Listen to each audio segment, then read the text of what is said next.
Yo tout le monde, c'est Urta et aujourd'hui on se retrouve pour une nouvelle vidéo, sur la RU World Cup.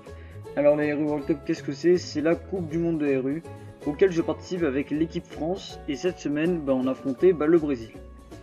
Je comptais pas vous faire de vidéo de base sur la RU World Cup parce que je pensais qu'on allait se faire déchirer, mais au final ça se passe assez bien. Du coup je vais quand même vous en faire même si vous aurez les vidéos avec du retard par rapport à ce qu'il se passe. Donc là c'était la semaine 1 contre le Brésil, j'ai affronté Renchon qui est quand même assez solide parce que ça a fait playoff du Grand Slam. Du coup j'avais un petit peu la pression quand même, on va pas se mentir. Et j'ai décidé de prendre des risques pour ce match, j'ai ramené Sticky Angecro. Alors pourquoi j'ai ramené Angecro avec la Sticky? Parce que Angecro c'est jouable uniquement en Sticky et toutes ces teams étaient 6-0 par semaine. Du coup j'avais un espoir qu'elle ramène à nouveau une team 6-0 par Angecro et c'est ce qu'elle a fait. Du coup concernant le match-up, j'ai un match-up assez avantageux, elle a pas de switch-in à Ambroir et Angecro. Après c'est deux Pokémon qui sont difficilement sortables donc c'est normal qu'elle ait pas trop de switch-in, mais bon. Dans l'ensemble j'ai quand même un match-up avantageux. Sinon pour parler vite fait de ma team, j'ai un Galvantula Suicide Lead HP Ice, un Angecro Z Dark avec Taunt. Alors bon ça peut servir dans différentes situations, là en l'occurrence ça sert pour éviter que Ligard défog et booster son attaque à +1. Derrière j'ai un Ambroir Band, il n'y a pas de switch-in dans le tiers, un Shamin Scar pour soigner Ambroir et Angecro, un Nidoqueen à Hello Modeste et un Milotic compétitif afin d'empêcher les défogs. Sur ce, j'ai commencé la game et c'est parti. Donc là on a lead Goodra contre lead Galvantula, j'ai aucun intérêt à pas poser la Sticky. Voilà, je vais prendre directement le contrôle de Hazard. Et là je joue Milotic parce que c'est le switch le plus logique à Goodra. Donc elle va quand même anticiper et faire Detail en anticipant ce switch. Là ça fait Thunder, je fais Ice Beam pour check le set. Je vois que ça prend 20%. Bon, je peux pas vraiment prédict de set à ce niveau là, juste recover. Alors là ensuite... c'est là où ça va intervenir, enfin c'est là où va y avoir le premier 50-50 entre guillemets intéressant de la game. C'est que là je sais très bien qu'elle va switcher pertinemment parce qu'elle ne peut pas garder son Goodra contre Milotic étant donné que j'ai juste la weaken. Et que derrière Milotic va juste se soigner. Du coup je vais entre guillemets anticiper le lead Archeodon en me disant qu'elle va vouloir poser les PDR avec Archeodon pour éviter que Galvantula soit entre guillemets un RK facile. Parce que Galvantula a quand même une bonne base vitesse. Et j'ai anticipé ça en mettant mon Nidoqueen pour ainsi moi aussi poser les pièges de rock pour pouvoir weaken sa team sur chaque switch qu'elle fera. Donc là c'est très bien anticipé. Ensuite je vais aller sur Ambroir parce que j'ai aucune raison de ne pas aller sur Ambroir. Et là ça va sur Snorlax. Et donc là on va voir le deuxième 50-50 intéressant de la game. Comme vous le voyez, le Snorlax n'a pas les leftovers. Ça veut dire que le Snorlax c'est bande. Et que le Snorlax fait genre ultra mal à Ambroir. Donc là j'ai un 50-50 à faire. Soit je tape Flare Blitz en anticipant le Gligar et en le 2 HKO s'il veut venir pour défog en tankant le super power. Soit je tape super power et je me débarrasse de l'axe. Sachant que s'il reste avec l'axe et je tape Flare Blitz, mon Ambroir est mort. Voilà. Donc c'est assez tendu et je vais prendre le choix risqué de frapper Flare Blitz. Au final ça chute sur Gligar donc je suis récompensé. Donc là ça va juste 2 HKO Gligar. Hein. Il n'y a pas vraiment de doute là-dessus. Gligar est mort. Je suis à 61%, ça remet Snorlax. Bon là juste à ça Galvantula, je vais pas prendre de risque pour voir sur quoi il se lock. Voilà. Et donc là ça va se lock sur Return. Et donc là j'ai un deuxième 50-50 à nouveau. Donc soit je tape Flare Blitz, je weaken Snorlax et je meurs derrière. Enfin pardon, soit je tape Super Power, je tue pas le... Enfin je tue le Snorlax, il me tue pas. Et derrière il me reste quand même mon Ambroir. Soit je tape Flare Blitz en anticipant le garde-voir parce qu'il peut garde-voir sur un Super Power pour reprendre le momentum. Et je vais anticiper ça, je vais retaper Flare Blitz du coup en anticipant Gardevoir et ça va re-in Gardevoir. Du coup je me mets extrêmement bien parce que j'ai tué Gardevoir qui était le meilleur RK Angecro. Enfin le meilleur RK si Angecro n'est pas boosté.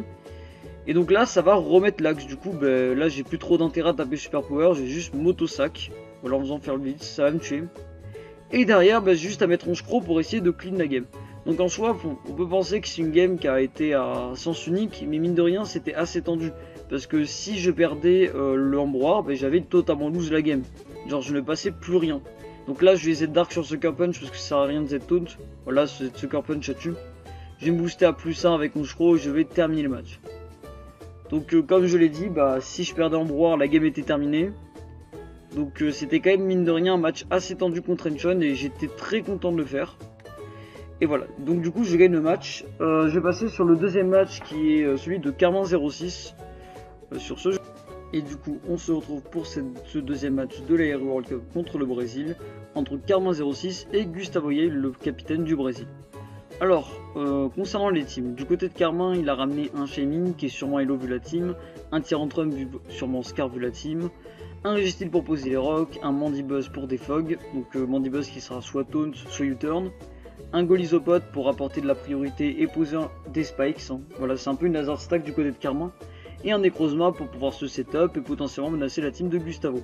Tandis que du côté de Gustavo, on retrouve une team assez agressive, hein, beaucoup de wallbreakers, hein. On retrouve Toxicroak, Undoom, Blizzardroid, avec un Gardevoir Scarf, hein, parce que vu la team, le Gardevoir est obligatoirement Scarf, avec un corps assez connu, Registeel Gligar. Bon, c'est assez classique en soi, il n'y a pas vraiment grand chose à dire sur les teams, même si c'est des Pokémon qu'on voit pas forcément toutes les gammes en RU, ça reste quand même assez classique. Donc j'ai commenté le match sans plus tarder. Donc lead Toxicroak contre lead Golisopod, là Karma doit se barrer parce que, bah en fait, vu que Golisopod c'est un truc qui peut poser les spikes, faut pas qu'il risque de perdre masse points de vie, surtout qu'en plus bah, Toxicroak il a juste un gunshot et ça va le faire switch avec son talent. Du coup là ça switch sur Tyrantrum. Gustavo qui miss, c'est assez cool pour Karma. Là il va pas vraiment anticiper, Karma il va juste frapper Earthquake. Voilà, il n'y a pas vraiment d'autre chose à faire, il aurait pu faire Red Smash, il aurait mis 0 dégâts à Gligar, donc bon, c'est pas énormément grave. Là il reveal le Mandibuzz Rocky Helmet, ça veut dire que c'est un Mandibuzz full def. Et donc bah, du coup il n'a pas beaucoup de speed ce Mandibuzz. Du coup Gligar va sûrement dépasser Mandibuzz. Là ça U-turn sur Abomasnow, ça remet Registeel qui va prendre Earthquake.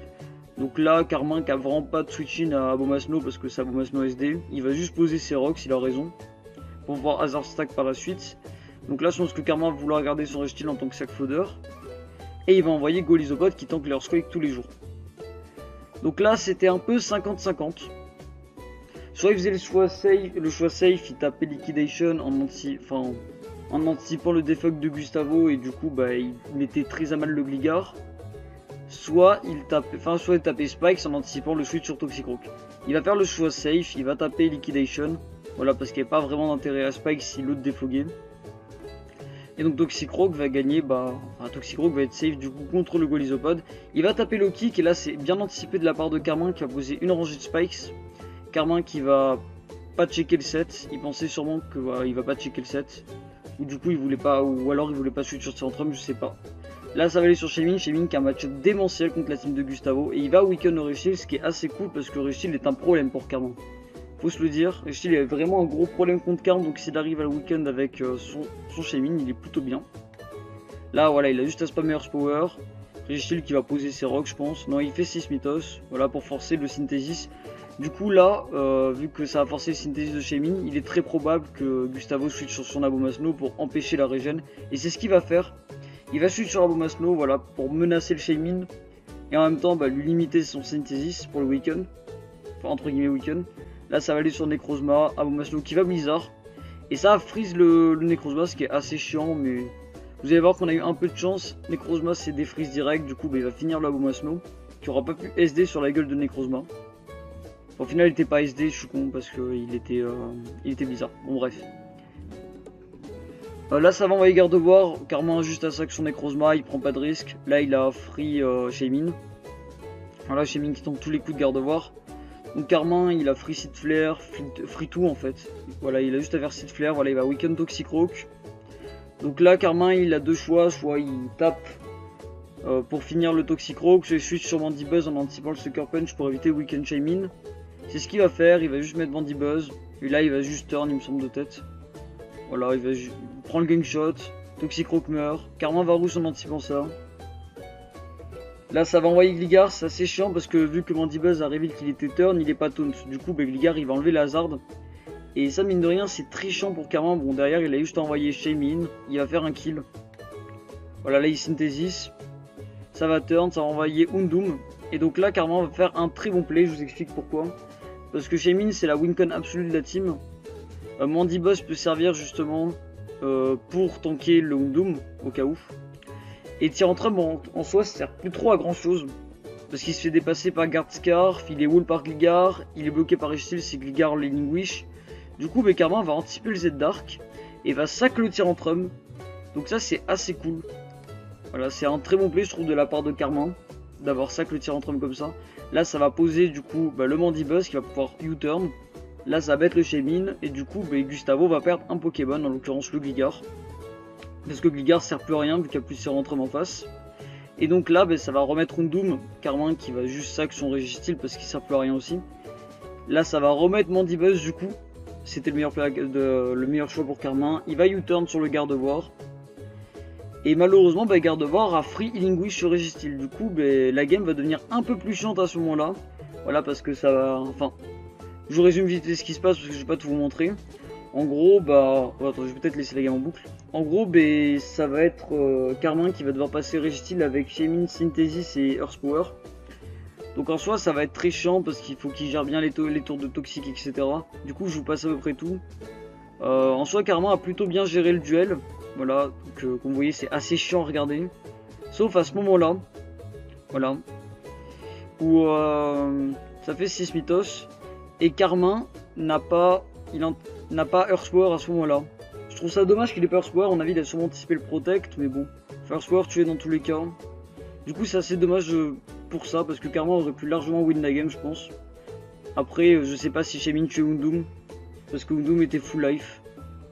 Mais voilà, Shaymin tombe de Registeel et Mandibuzz du coup va tomber de Houndoom ou de Registeel, on ne sait pas encore. Ouais, il va tomber de Registeel normalement, ouais, il tombe de Registeel. Du coup, dommage pour Carmin, la game était en soi assez cool. Carmin a fait un bon match malgré le petit choc de la fin. Du coup, pour cette Eru World Cup, on a fait 3-5 contre le Brésil. C'est pas super, on aurait pu peut-être leur arracher la taille. Mais en soi, c'est pas dramatique, on a juste pris 3-5, on a pris une énorme boost.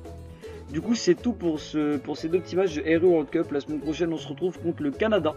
Le Canada contre qui on s'est fait énormément souiller. Sur ce, je vous laisse et à la prochaine.